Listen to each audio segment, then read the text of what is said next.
कारण की आमच्या गुरूंनी सन्मत सागरांनी आम्हाला शिकवलेलं आहे, कायम ते एक वाक्य सांगायचे की आम्ही कोणत्याही परिस्थितीत सत्याला कधी झाकून ठेवण्याची किमया कधी करायची नाही, सत्याला उजागर करण्याचा पुरुषार्थ करणं आवश्यक आहे. जगामध्ये काही झालं तर कोणीही सत्याला कधी लपवू शकत नाही. सत्य कधी ना कधी वर येणार आहे. सत्याला निश्चित रूपानं दुःख संकटामध्ये जायला लागेल, परंतु सत्याचा विजय मात्र निश्चित होणार आहे, ही गोष्ट लक्षात घ्या. म्हणून कायम मी म्हणतोय, अंधाराला घाबरत नाही, सूर्याची साथ आहे. अंधाराला घाबरत नाही, सूर्याची साथ आहे. मोडेल पण असत्य समोर झुकणार नाही, ही जैनांची जात आहे. मोडेल पण असत्य समोर झुकणार नाही, ही जैनांची जात आहे. शब्दात आमच्या गोडवा आहे, आमच्या रक्तात इमानदारी आहे.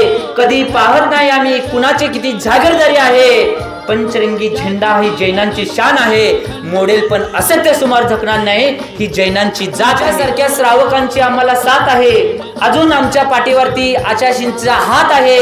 मोडेल पण असत्य समोर झुकणार नाही, ही जैनांची जात आहे, ही जैनांची जात आहे.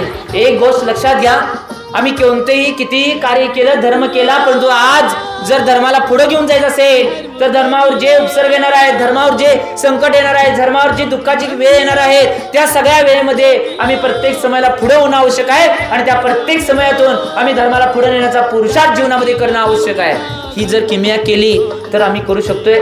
मी एवढीच भावना करतोय की आम्ही आमच्या जीवनामध्ये जर या सगळ्यांना करायचं असेल तर ज्याप्रमाणे एका ठिकाणी एका नीतिकारांनी म्हण लिहिलेले आहे, बंदूक चालवण्यासाठी बंदुकीत गोळी असावे लागते, तसं शिरपूरचा उपसर्ग दूर करण्यासाठी आम्हाला कोल्हापूरला जावे लागते, आम्हाला कोल्हापूरला जावे लागते. हे आमच्या मनामध्ये आम्ही बांधून ठेवणं आवश्यक आहे. तुम्ही जेवढ्यांना फोन करता येईल, जेवढ्यांना सांगता येईल, गावामध्ये सगळ्यांना सांगून सगळी जण मिळून त्या दिवशी जायचं आहे.